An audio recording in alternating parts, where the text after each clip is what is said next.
भारत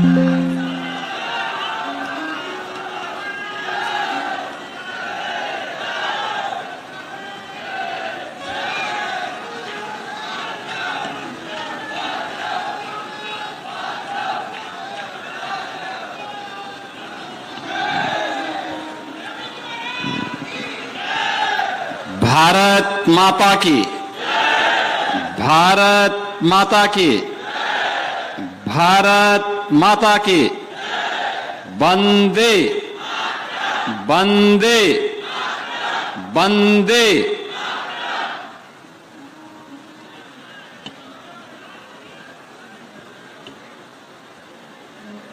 कबीर धाम आश्रम में पूज्य संतों के स्मृति प्रकटोत्सव मेला, जिनका सानिध्य आप सभी श्रद्धालु जनों को प्राप्त हो रहा है, ऐजे पूज्य संत शेषंग देव जी महाराज, उत्तर प्रदेश सरकार में मंत्रिमंडल के मेरे सहयोगी, प्रदेश सरकार में सूक्ष्म लघु मध्यम उद्यम खादी और ग्रामोद्योग विभाग के मंत्री श्री राकेश सचान जी, प्रभारी मंत्री लखीमपुर खीरी श्री नितिन अग्रवाल जी, श्रम और सेवा योजन के राज्य मंत्री श्री मनोलाल कोरी जी,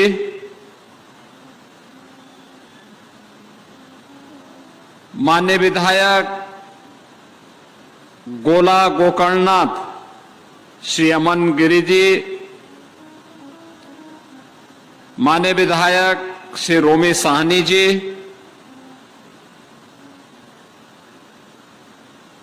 माननीय विधायक श्री लोकेंद्र प्रताप सिंह जी, माननीय विधायक शशांक वर्मा जी, माननीय विधायक योगेश वर्मा जी, माननीय विधायक श्री विनोद शंकर अवस्थी जी, माननीय विधायक श्रीमती मंजू त्यागी जी, माननीय विधायक श्री सौरभ सिंह सोनू जी, आज के इस कार्यक्रम में उपस्थित पीलीभीत से बरखेड़ा से माननीय विधायक महामंडेश्वर स्वामी प्रवक्तानंद जी, बाबूलाल पासवान जी,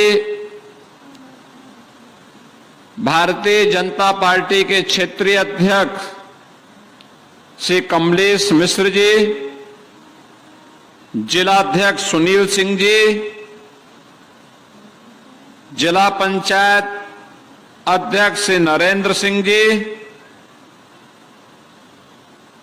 कबीर धाम आश्रम से जुड़े हुए सभी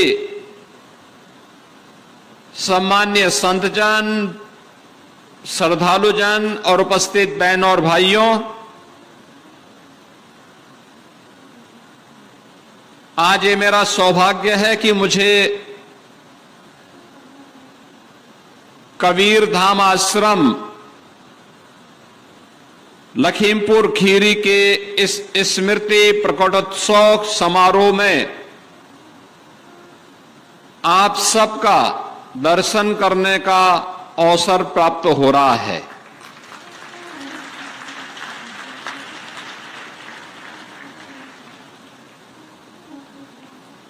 जब संत कबीर दास जी का नाम आता है तो हम सबको मध्यकालीन एक ऐसे संत का स्मरण सहसा ही हर भारतीय के मन में उमड़ पड़ता है, जिस संत ने अपनी बेबाकी के कारण निर्गुण भक्ति की एक ऐसी धारा अपने दोहों,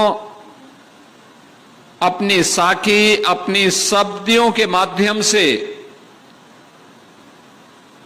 उस कालखंड में प्रवाहित की थी जिसने सामाजिक विसंगतियों पर प्रहार करते हुए आत्मा और परमात्मा के बारे में आम जनमानस को स्थानीय भाषा में समझाने के लिए बड़ी सहजता और सरलता से उन्होंने अपनी साकी, शब्दी और दोहों के माध्यम से समझाने का काम किया था। ऐसी भारत की भक्ति की निर्गुण परंपरा से जुड़े हुए संत कबीरदास जी महाराज की परंपरा में आज से कुछ दशक पूर्व इस लखीमपुर खीरी में जिन पूज्य संतों ने इस आश्रम की स्थापना की थी, आज उनकी स्मृति प्रकटोत्सव समारोह को पूज्य संत संगदेव जी महाराज के द्वारा जिस प्रभावी ढंग से आगे बढ़ाने का काम हो रहा है, इस अवसर पर मैं उन पूज्य संतों श्री क्षमा देव जी महाराज, पूज्य संत गुरुमन देव जी महाराज और इस परंपरा से जुड़े हुए उन सभी पूज्य संतों की जिनकी स्मृति के लिए प्रकटोत्सव आज यहां पर आयोजित हो रहा है, जिन्होंने कबीरदास जी की वाणी को अपने व्यवहारिक जीवन में उतार करके उसके अनुरूप जीवन जिया था, उन सब की स्मृतियों को नमन करते हुए मैं विनम्र श्रद्धांजलि अर्पित करता हूं और इस आयोजन के लिए श्री असंग देव जी महाराज को और उनके सभी अनुयायियों को हृदय से धन्यवाद भी देता हूं। बहनों और भाइयों, गुरु का जीवन में क्या महत्व है, यह भी कबीरदास जी महाराज जी हमें बताते हैं कि गुरु गोविंद दो खड़े काखे लागू पाए, यानी गुरु और गोविंद दोनों एक साथ खड़े हैं तो पहले किसको प्रणाम करना है? वो कहते हैं पहले हम उस सदगुरु को प्रणाम करें जो हमें इस समाज में ज्ञान उपलब्ध कराता, अच्छे और बुरा की बुराई के बारे में, सत्य और असत्य के बारे में, धर्म के वास्तविक मर्म के बारे में बता रहा है। पहले हम उस गुरु को प्रणाम करें, क्योंकि वही गुरु हमें परमात्मा तक पहुंचने का मार्ग भी हमारा प्रशस्त करेगा। यह भी संत कबीर जैसे ब्रह्मज्ञानी संतों के द्वारा जब अपनी वाणी के माध्यम से समाज को बताया जाता है, समाज की उस समय की विसंगतियों के खिलाफ भी किस प्रकार का प्रहार उन्होंने किया था, खासतौर पर आज के समाज के लिए अत्यंत प्रासंगिक है, जिसमें लोगों के मन में अधिक से अधिक संपत्ति बनाने की घोड़ सी लगी है, अधिक से अधिक संपत्ति हड़पने और बनाने की जायज और नाजायज दोनों तरीके से। उनके बारे में भी कबीरदास जी ने जो बातें कही कि साई इतना दीजिए जामे कुटुंब समाए, मैं भी भूखा ना रहूं साधु न भूखा जाए, यह आज भी हमारे लिए उतना ही प्रासंगिक है जो मध्यकाल में प्रासंगिक था। यानी हमें परमात्मा उतना दीजिए जिससे मैं भी भूखा न रहूं और मेरे यहां कोई संत आ जाए, कोई सज्जन आ जाए, कोई जरूरतमंद आ जाए, वह भी भूखा न जाए, इतनी मेरी सामर्थ्य हो, यही प्रार्थना वह ईश्वर से करते हैं। और ईश्वर से करते करते उन्होंने अपना पूरा जीवन, याद करिए ब्रह्मज्ञानी संत, लेकिन उन्होंने कभी अपना काम नहीं छोड़ा। जो उनकी वृत्ति थी उस वृत्ति से, क्योंकि कर्म को ही उन्होंने जीवन का सब कुछ माना। भारत के संतों की परंपरा ने हमें कर्म से विरत रहने के लिए कभी नहीं कहा। संत तुलसीदास जी भी इसी बात को कहते हैं, कर्म प्रधान विश्व को राखा, जो जस करहि सो तस फल चाखा। यानी कर्म ही जीवन का सब कुछ है। अच्छा कर्म करेंगे तो पुण्य प्राप्त होगा, बुरा कर्म करेंगे तो उस पाप के भागीदार बनने से आपको कोई रोक नहीं सकता। उस पाप का भागीदार तो बनना ही बनना पड़ेगा। यह भी भारत के ही संतों का उपदेश हम सब के लिए है। यह एक प्रेरणा है। और काशी की धरती पर जन्म लेकर के संत कबीरदास जी अपने अंतिम समय में वह मगहर आ गए थे। मगहर के बारे में मान्यता थी, गोरखपुर से सटे हुए जो आज संत कबीर नगर जनपद है, उस जनपद के मगहर के बारे में यह मान्यता थी कि वहां पर कोई मरता है तो सो नरक मिलता है। तो कबीरदास जी ने कहा कि मैं वही मगहर जाऊंगा। और वे मगहर गए, उन्होंने उस पाखंड पर प्रहार किया जो स्वर्ग और नरक के बारे में एक मान्यता थी। लोगों की एक भावना थी कि काशी में स्वर्ग मिलेगा और मगहर में नरक मिलेगा। उन्होंने कहा मैं उसी नरक में जाऊंगा।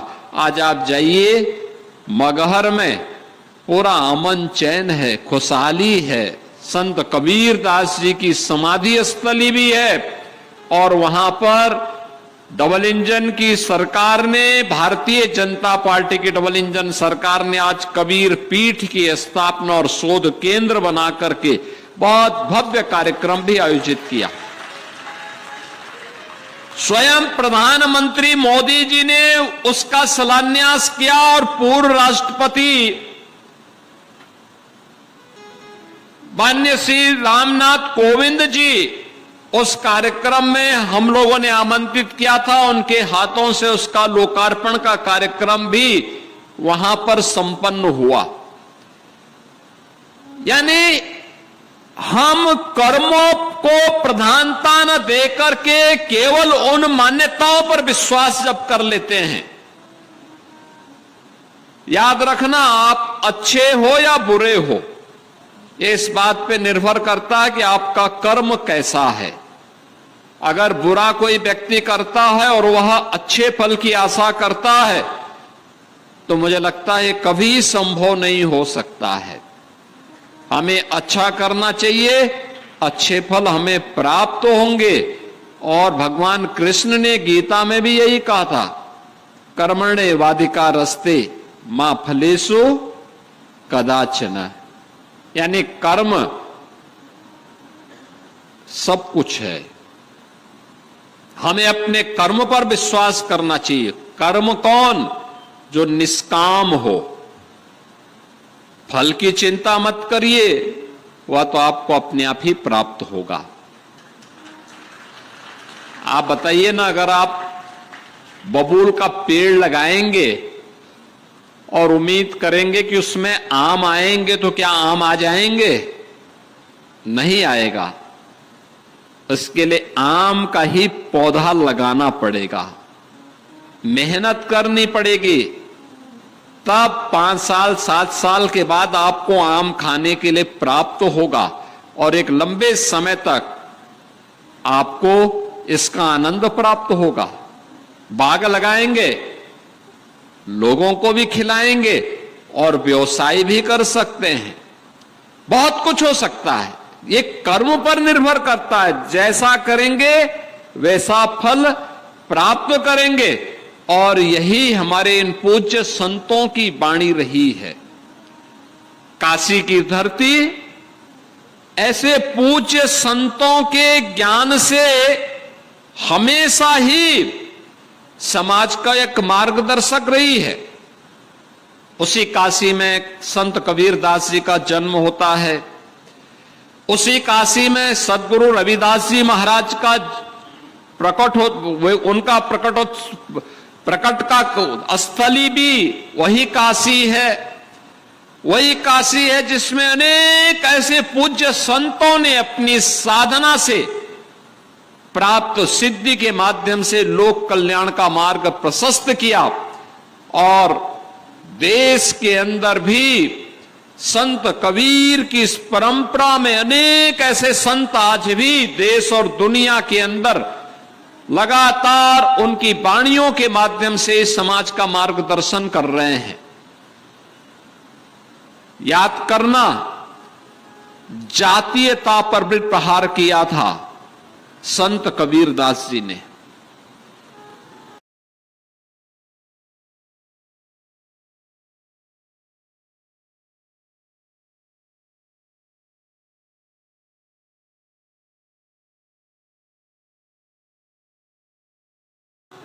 और उस समय भी उन्होंने बहुत कुछ किया था। उनके पूज्य गुरुदेव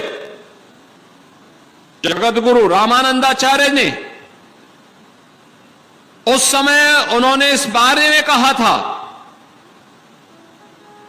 जातीय विसंगतियों पर और उस समय की छुआछूत और अस्पृश्यता के भाव पर भी उन्होंने बहुत प्रभावी हमला किया था। उन्होंने उस समय कहा था कि जाति पाति पूछे नहीं कोई, हरि को भजे सो हरि का होई। यानी जो ये जाति पाति का बंधन जब तक टूटेगा नहीं, ये देश की गुलामी का कारण था। यानी जो देश की गुलामी का कारण रहा हो,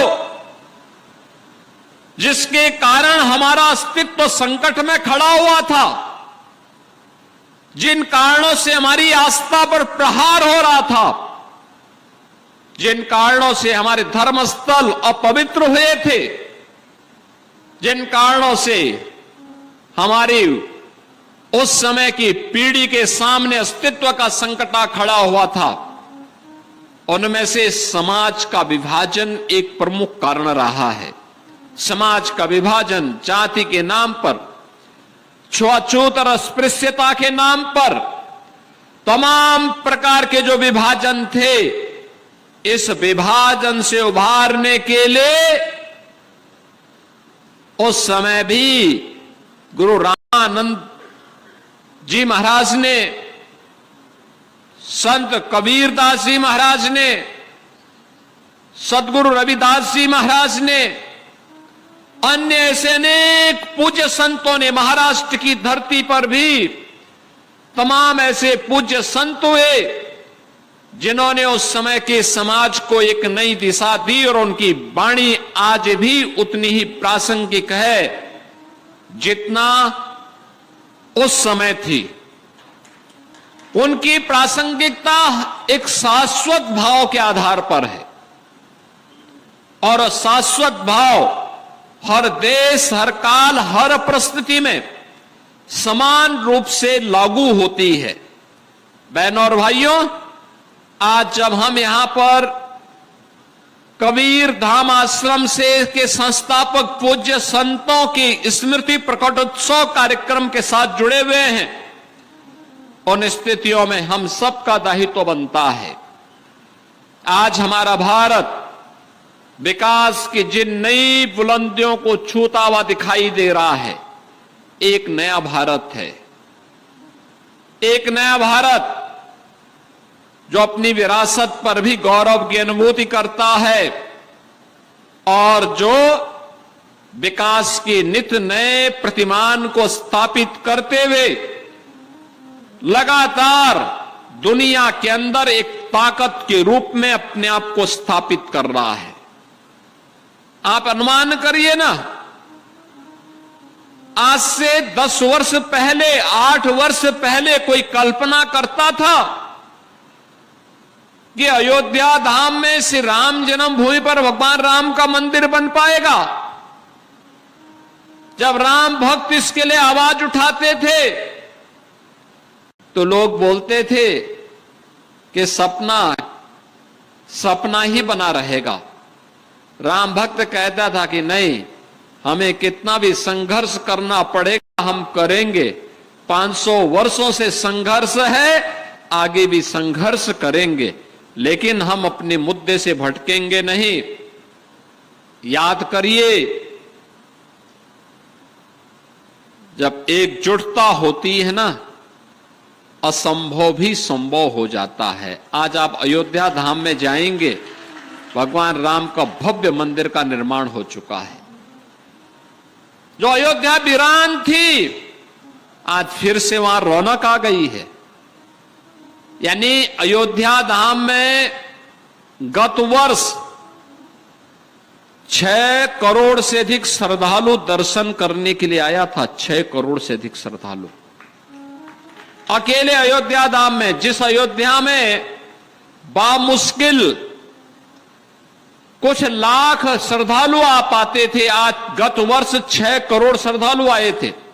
और इस वर्ष तो ये संख्या और भी बढ़ेगी, क्योंकि प्रयागराज महाकुंभ के कारण 13 जनवरी से लेकर के और 27-28 फरवरी तक हम लोगों ने देखा कि प्रतिदिन 10 लाख श्रद्धालु अकेले अयोध्या धाम में आता था दर्शन करने के लिए। बहनों और भाइयों, ये बातें इस बात को दिखाती हैं कि हम जब भी प्रयास करेंगे उसके परिणाम आएंगे।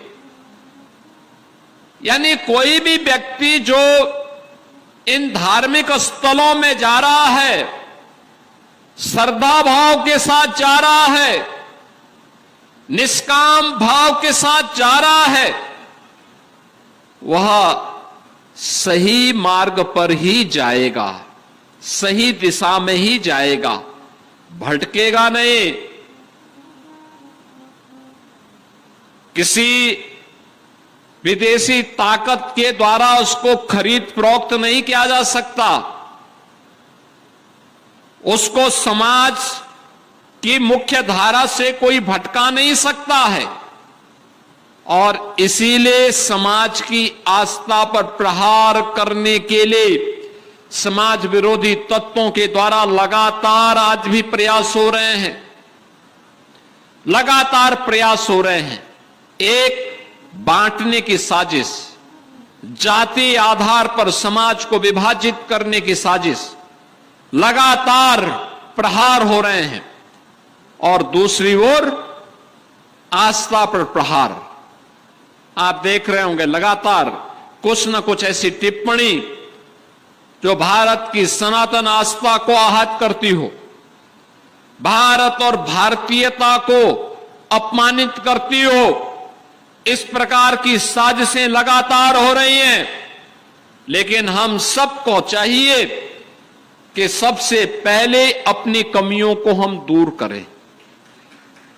बीमारी अगर कहीं पे है, समय रहते उसका उपचार होना चाहिए। ये बीमारी इससे पहले कैंसर बने और असाध्य हो, हमें उसको पहले स्टेज में ही पूरी तरह रोकना चाहिए, उसका उपचार करना चाहिए। और अगर हमने समय रहते उपचार कर लिया तो वही बाद में बड़ा घाव बनने या कैंसर बनने से हम उसको रोक सकते हैं। जो विसंगतियां हैं, लंबे समय तक लाखों वर्षों का जिस समाज का इतिहास रहा हो, स्वाभाविक रूप से उसके साथ समय के अनुरूप बहुत सारी अच्छाई के साथ साथ कुछ बुराइयां भी आ गई होंगी। उन बुराइयों को हमें समय समय पर संतों की वाणी के माध्यम से परिमार्जन का मार्ग भी हमें उसके माध्यम से निकालना है, उसका समाधान का रास्ता निकालना है और उस मार्ग का अनुसरण करना है जो हमें सन्मार्ग पर चल करके लोक कल्याण के लिए और अंततः राष्ट्र कल्याण के लिए समर्पित कर सके। अभी यहां पे असंग देव जी महाराज जब बोल रहे थे तो उन्होंने कुछ बातें कही, गो सेवा की बात भी की, अपने माता पिता की सेवा की बात भी की, समाज के प्रति समर्पित भाव के साथ कैसे कार्य करना है इसके बारे में भी वो कह रहे थे और अंततः सभी समस्याओं का समाधान एक ही है कि हम सब अपने आप को अपने राष्ट्र के प्रति समर्पित कर दें। राष्ट्र भक्ति के प्रति समर्पण का भाव सभी मनोकामनाओं की पूर्ति का एक माध्यम है और यही तो भारतीय मनीषा ने कहा था, माता भूमि पुत्रोहम पृथिव्या। ये धरती हमारी माता है, ये केवल राष्ट्र एक टुकड़ा नहीं है, ये जमीन का एक टुकड़ा नहीं है, ये हमारे लिए मातृभूमि है, ये हमारी पितृभूमि है, ये हमारी पुण्य भूमि भी है और मातृभूमि के प्रति, अपनी धरती माता के प्रति यह भाव हर भारतीय के मन में होना चाहिए। जैसे कोई भी भारतीय यह स्वीकार नहीं कर सकता कि उसकी मां को कोई गाली दे, कोई भी भारतीय इस प्रकार की बातें स्वीकार नहीं कर सकता है कि उसकी पितृ परंपरा को कोई अपमानित करे, कोई भी भारतीय यह स्वीकार नहीं कर सकता है कि उसकी आस्था के केंद्रों को कोई अपमानित करने का दुस्साहस करे। जब स्वीकार नहीं कर सकता तो स्वाभाविक रूप से उसके मन में यह भाव भी आना चाहिए कि धरती हमारी माता है, इस धरती के प्रति हमारे कुछ कर्तव्य भी है। जैसे मां बच्चे का देखभाल करती है, ऐसे धरती माता भी तो उसी प्रकार का भाव से हम सबको पलने, पोसने, आगे बढ़ने, जीवन का गुजर बसर करने, आजीविका का साधन उपलब्ध करवाने और हर प्रकार की समृद्धि का मार्ग भी तो यही धरती माता हमें देती है। और उन सभी मनोकामनाओं की पूर्ति का माध्यम भी ये धरती माता ही जब बनेगी तो हमारा सब कुछ समर्पण होना चाहिए अपने राष्ट्र के प्रति।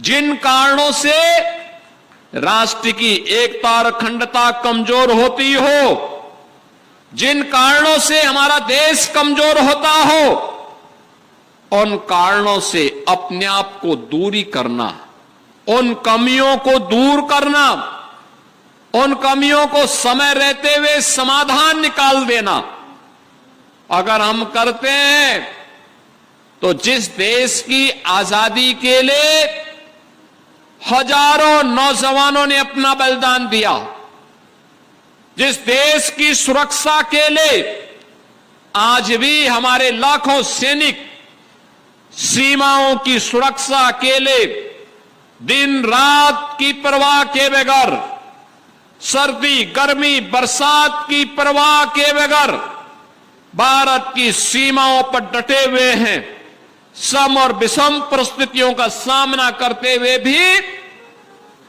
जहां पर टेम्परेचर -40 डिग्री तक नीचे गिर जाता है या रेगिस्तान में मई और जून में टेम्परेचर 50 डिग्री से ऊपर चढ़ जाता है, वहां पर भी सम और विषम परिस्थितियों का सामना करते हुए भारत का सैनिक जब भारत की सुरक्षा के लिए लग करके कार्य करता है, तब हम चैन की नींद सोते हैं।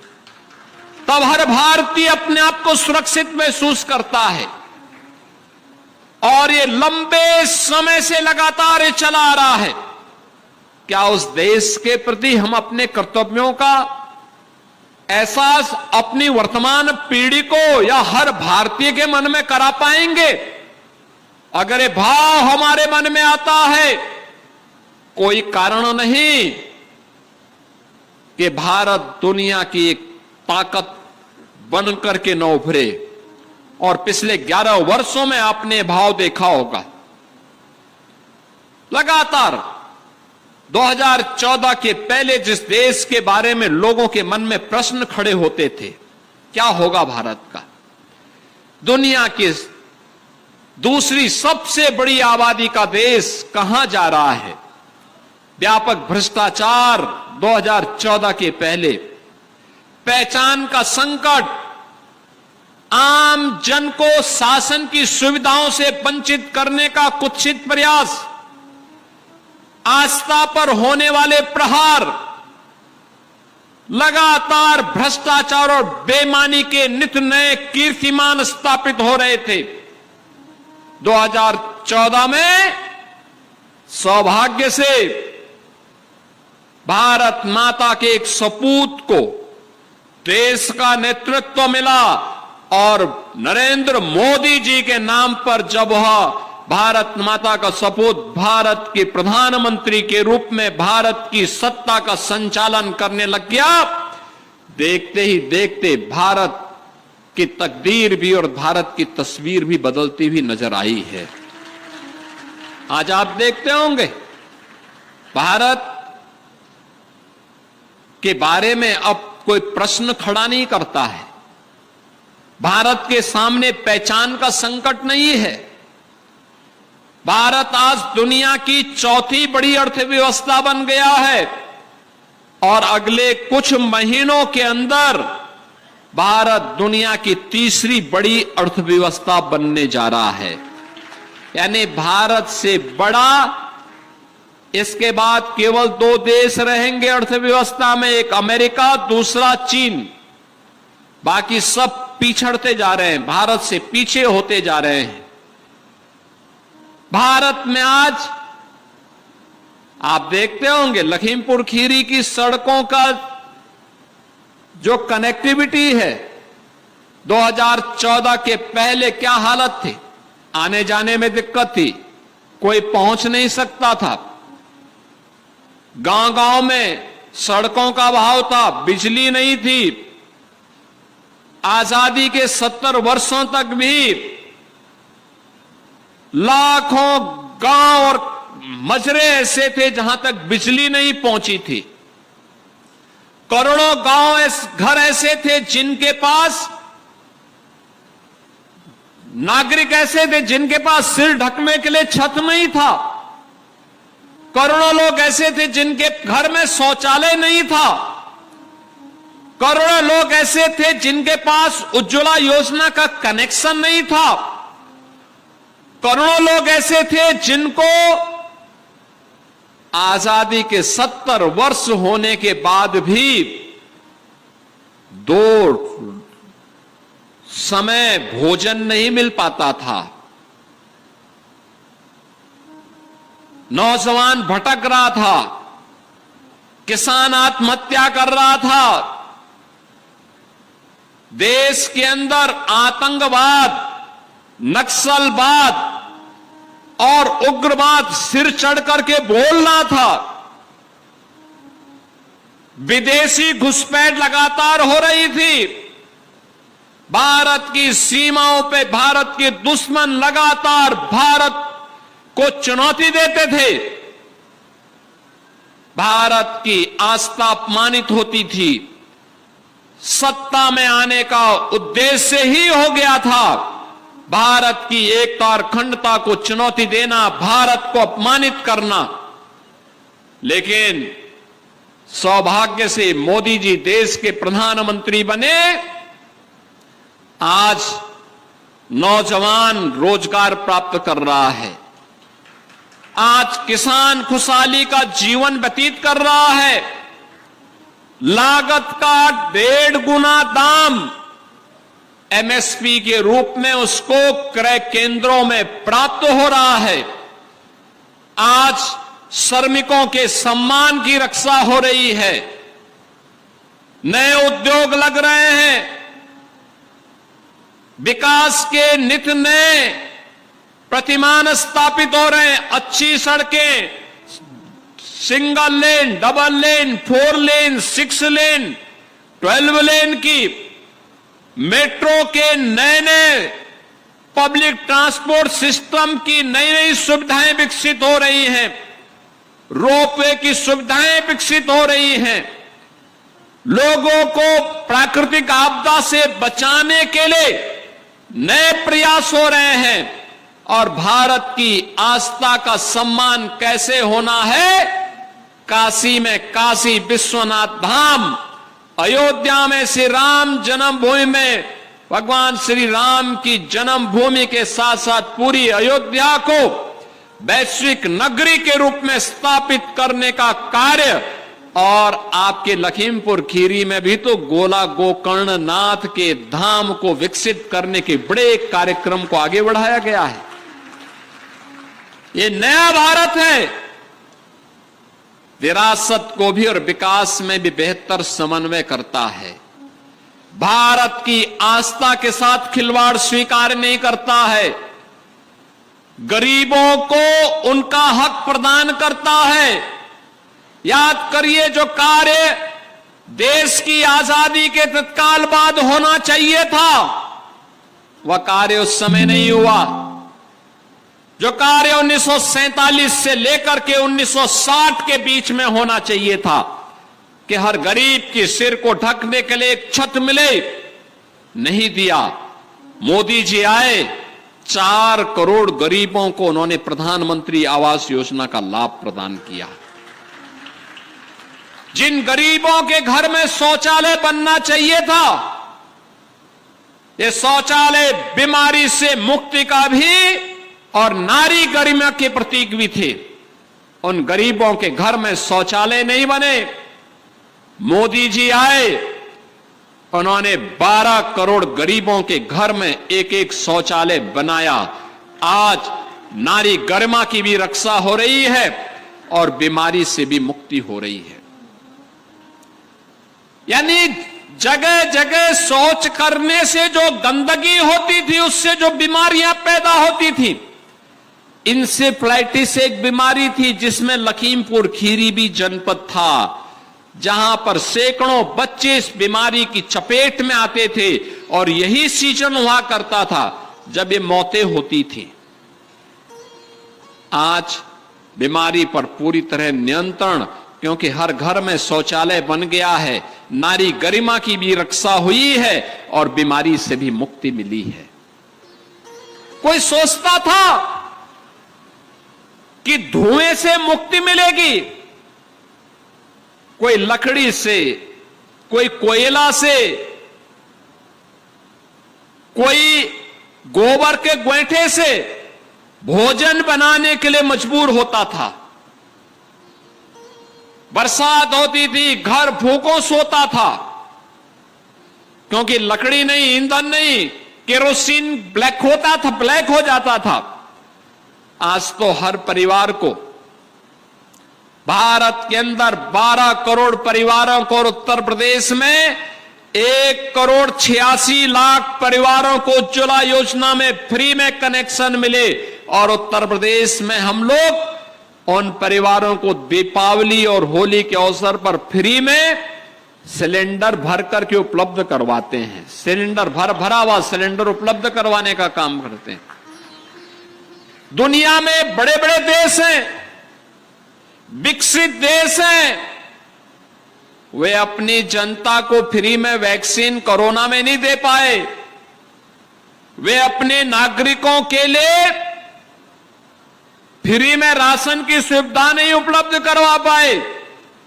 भारत एकमात्र देश है जिसने अपनी पूरी 140 करोड़ की आबादी के लिए वैक्सीन की सुविधा भी उपलब्ध करवाई, फ्री में वैक्सीन की सुविधा, और 2020 से ही फ्री में राशन की सुविधा का लाभ भी प्रदान कर रहे हैं। 80 करोड़ लोग फ्री में राशन की सुविधा का लाभ प्राप्त कर रहे हैं।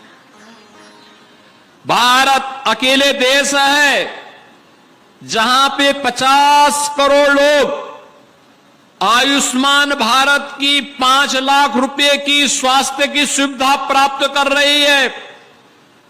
यह कार्य 2014 के पहले भी हो सकता था, लेकिन नहीं, क्योंकि लोगों के मन में यह भाव नहीं था। उस समय तो हिंदू आस्था को अपमानित करना, भारत की आस्था को अपमानित करना, भारत और भारतीयता को कोसना ही और देश के खजाने को लूटना ही उन लोगों ने, जो लोग उस समय सत्ता में थे, उन लोगों का एकमात्र कर्तव्य हो गया था।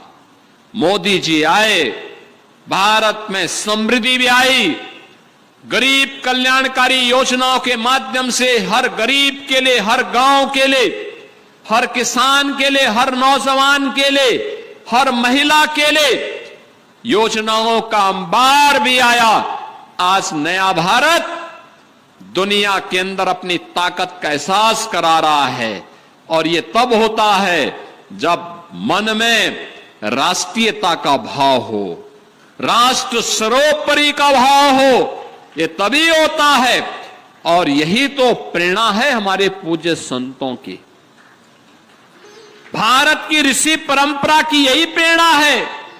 माता भूमि पुत्रो हम पृथिव्या, ये धरती हमारी माता है, हम सब इसके पुत्र हैं।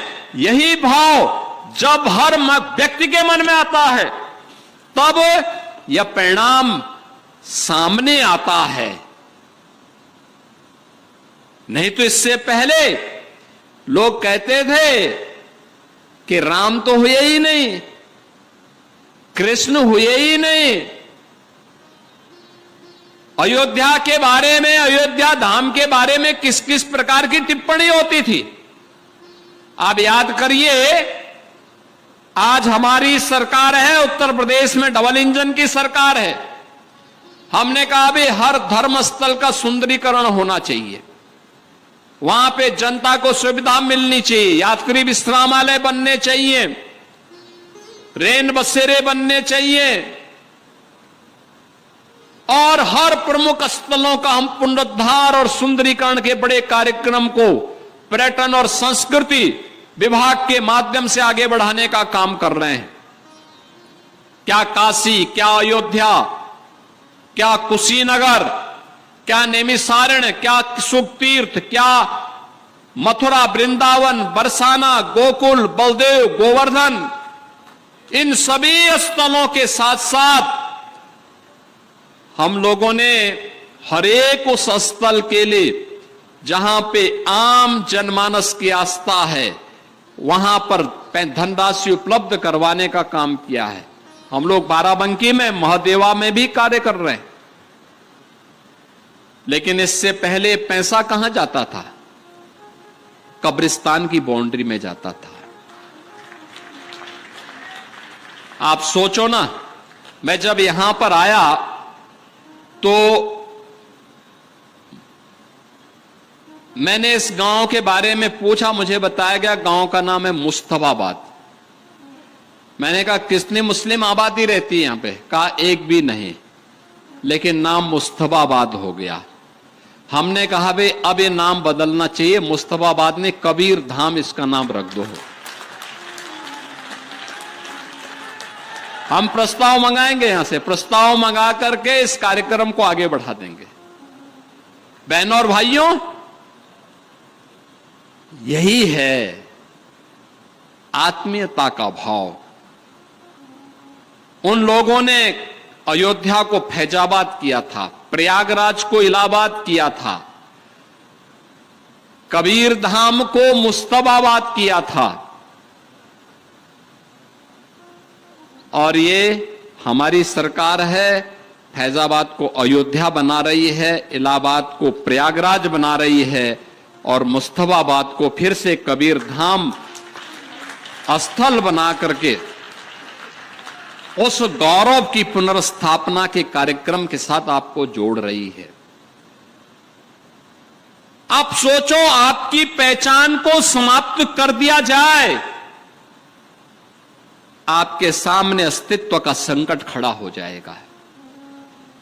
ये जो पहचान थी, यह भी अस्तित्व के से जूझते हुए समाज के लिए उसी प्रकार के षड्यंत्र का हिस्सा था।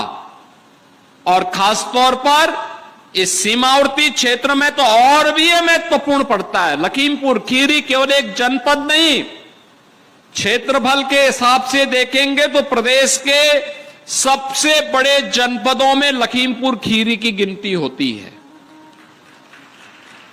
सीमावर्ती जनपद भी है और तब भी इस प्रकार की शरारत करने से लोग बाज नहीं आए।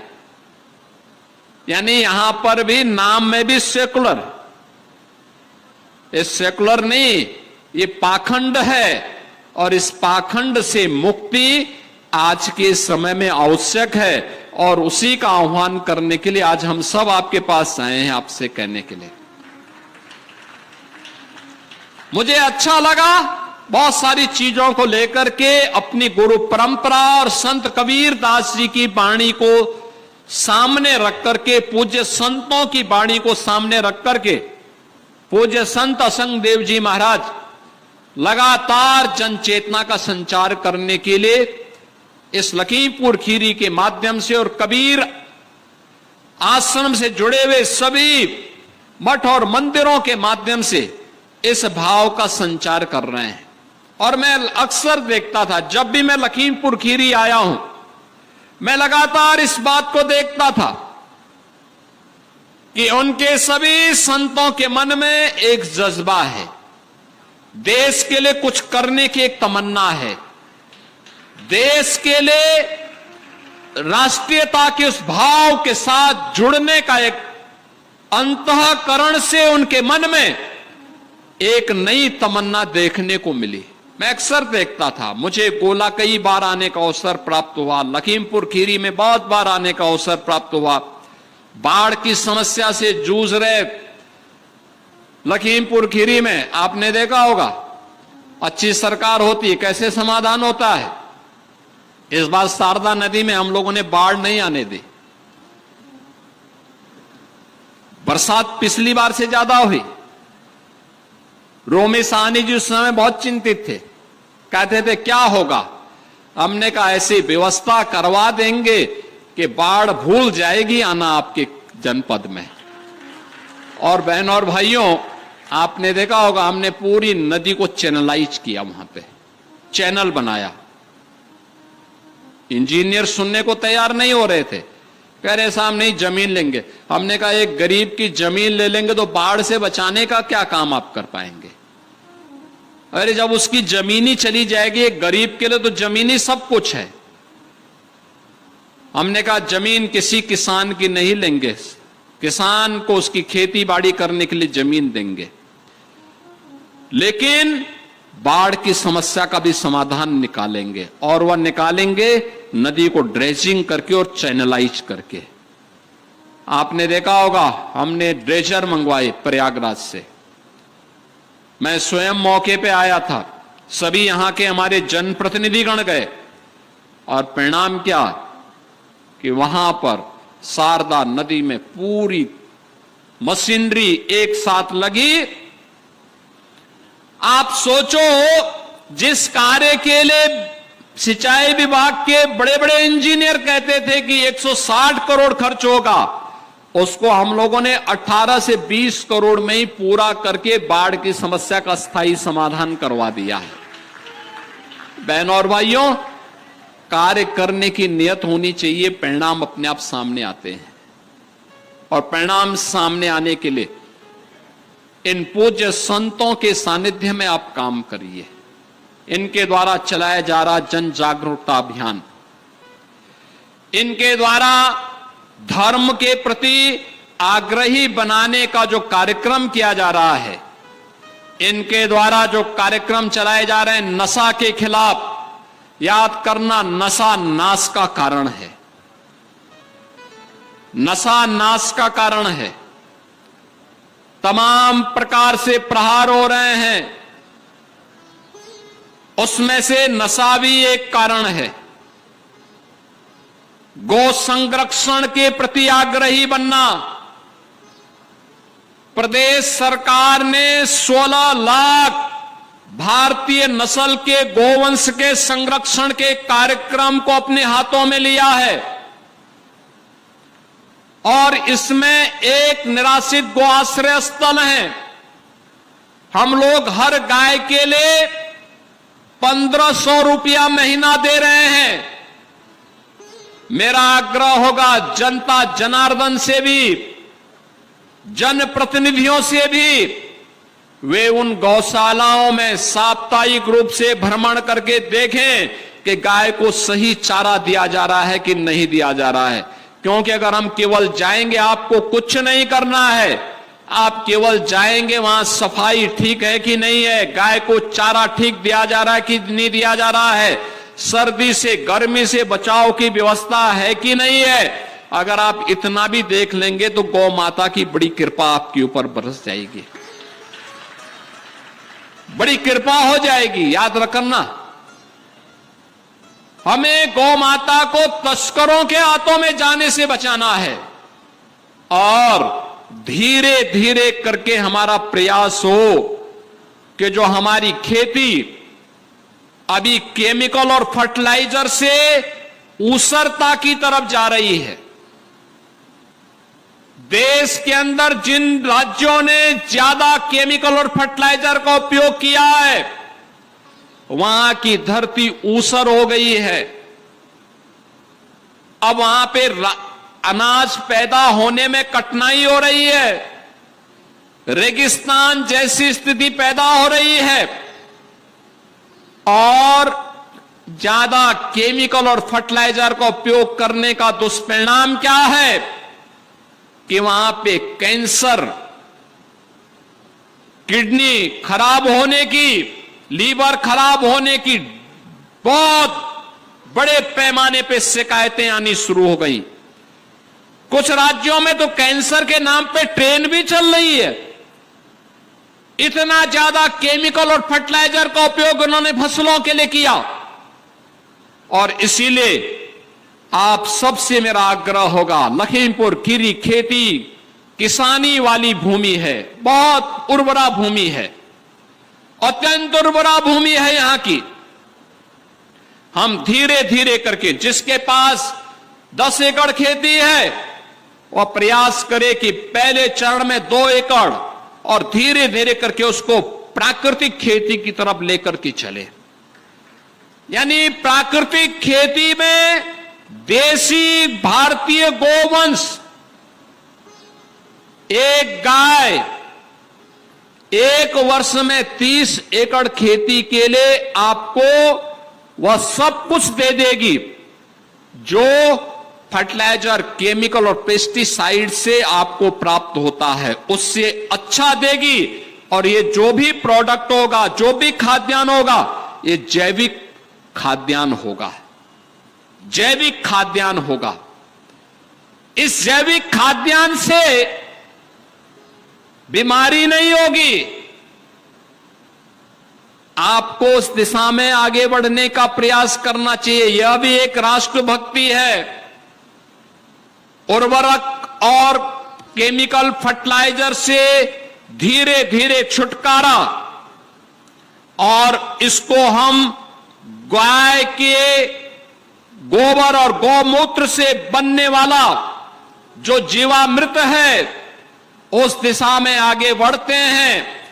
लागत कम होगी। 1 एकड़ में एक अन्नदाता किसान को 12,000 से लेकर के 15,000 की बचत तो केवल इसी से हो जाएगी। 1 एकड़ में अमूमन एक किसान 12 से 15,000 का केमिकल फर्टिलाइजर और पेस्टिसाइड उपयोग करता है। ये सब बचत हो जाएगा। यानी इसी को ये नेचुरल फार्मिंग है, प्राकृतिक खेती है। इस प्राकृतिक खेती को आप बढ़ावा देंगे तो स्वस्थ भी रहेंगे, कोई साइड इफेक्ट भी नहीं होगा, खेती की लागत भी कम होगी, उत्पादन उससे बेहतर होगा, खेती की जीवंतता भी बनी रहेगी और खेती की उर्वरता बना करके हम आने वाली पीढ़ी को भी एक उन्नत भविष्य देने में सफल हो पाएंगे। यह हमारा एक दायित्व होना चाहिए। ये एक राष्ट्रीय कार्य है। ये भी तो गौ रक्षा करना और खेती की भी अपनी रक्षा करना, उसकी उर्वरता को बचाना। जल संसाधनों का भी यहां अभाव नहीं है, लेकिन अति दोहन करके हम इस गलतफहमी में न रहें कि यहां पे तो जल स्तर ऊपर है, कोई समस्या नहीं होगी। हमारा प्रयास होना चाहिए, जितना हम जमीन से नीचे से जल ले रहे हैं, भूगर्भीय जल ले रहे हैं, उतना बरसात में जमीन के नीचे चला भी जाए। घर में है, रेन वाटर हार्वेस्टिंग लगाइए, खेती है तो नई तकनीक को अपनाइए, उत्पादन भी ज्यादा होगा और साथ साथ आपको इसका लाभ भी होगा। नशे के खिलाफ, और किसी भी प्रकार का नशा हो, इसके खिलाफ एक अभियान का हिस्सा बनाइए। एकदम आप बनाएंगे, यद्यपि आपके प्रभारी मंत्री आपसे हमसे नाराज होंगे इस बात को लेकर के, लेकिन मुझे लगता है कि यह नशा नाश का कारण है और यह विदेशी ताकतें भी एक साजिश का हिस्सा बना करके भारत को कमजोर करने का प्रयास कर रही हैं। उसके नए नए तरीके आ रहे हैं, उन तरीकों से वर्तमान पीढ़ी को मुक्त करना है। और अंतिम बात जो आपको मैं बताना चाहूंगा वह है, आपके पास फोन है, अपने फोन का इस्तेमाल उतना ही करना जो आपकी जरूरत हो। आपकी आंख की रोशनी पर इस बहुत खराब असर डालेगी है, बहुत ज्यादा। एवरेज एक व्यक्ति अपना 4 से 6 घंटे इसमें खर्च कर रहा है, उसकी कोई आवश्यकता नहीं, कोई आवश्यकता नहीं। प्रयास करिए 12 घंटे के समय में कम से कम 2 घंटे आपका मोबाइल फोन बंद रहे। रात्रि 12 घंटे तो यानी 14 घंटे बंद रखिए, शेष 10 घंटे, और वह भी 10 घंटे जब जरूरत हो तभी इस्तेमाल करिए। किसी प्रकार की मानसिक आघात से बचेंगे और साथ साथ आंख की ज्योति भी बनी रहेगी। तो ये सभी कार्य अगर आप कर पाएंगे तो आपके लिए हितकर होगा और इन पूज्य संतों के प्रति हमारी यही श्रद्धा का भाव भी होगा। आज के इस अवसर पर यहां पर विकास संबंधी बहुत सारे प्रस्ताव हमारे पास आए हैं, इन सब को भी हम अपने पर्यटन और संस्कृति विभाग के माध्यम से आगे बढ़ाने का काम करेंगे।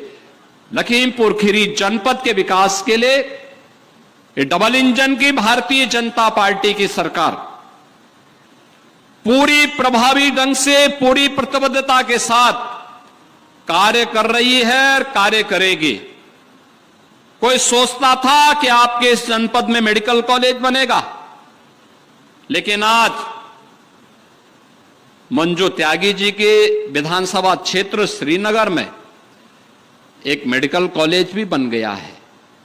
कोई सोचता था यहां पर कि 4 लेन की कनेक्टिविटी से जनपद जुड़ेगा, आज वह भी साकार हो रहा है और यहां से यहां का एयरपोर्ट को भी हम आगे विस्तार देने का कार्य कर रहे हैं, जिससे लखीमपुर खीरी केवल एयर कनेक्टिविटी से ही नहीं बल्कि इको टूरिज्म के एक बेहतरीन केंद्र के रूप में विकसित हो सके, बहुत अच्छे केंद्र के रूप में। याद रखना, टूरिज्म में अपार संभावनाएं हैं रोजगार की। रोजगार की इन संभावनाओं को आगे बढ़ाने के लिए यहां के धार्मिक स्थलों को भी और यहां के प्राकृतिक सौंदर्य को भी सहारा लेकर के हम कार्य आगे बढ़ाएंगे। यह संभावना आपके पास है।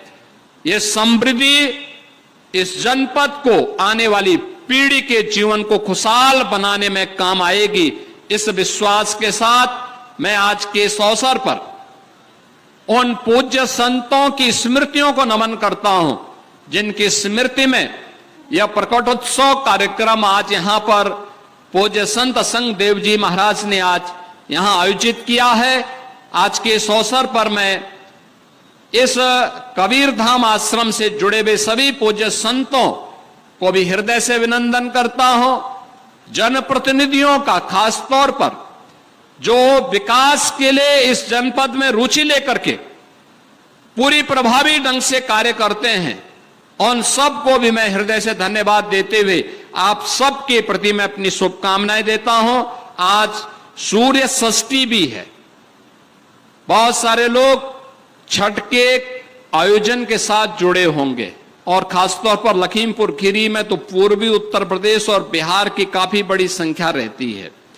उन सभी को, आप सभी को मैं इस अवसर पर सूर्य षष्ठी की भी हृदय से बधाई देता हूं, अपनी शुभकामनाएं देता हूं। पूरे प्रदेशवासियों को भी सूर्य षष्ठी की बधाई और शुभकामनाएं देते हुए अपनी बारीक को देता हूं विराम। मेरे साथ बोलेंगे जय जय श्री राम, जय जय श्री राम।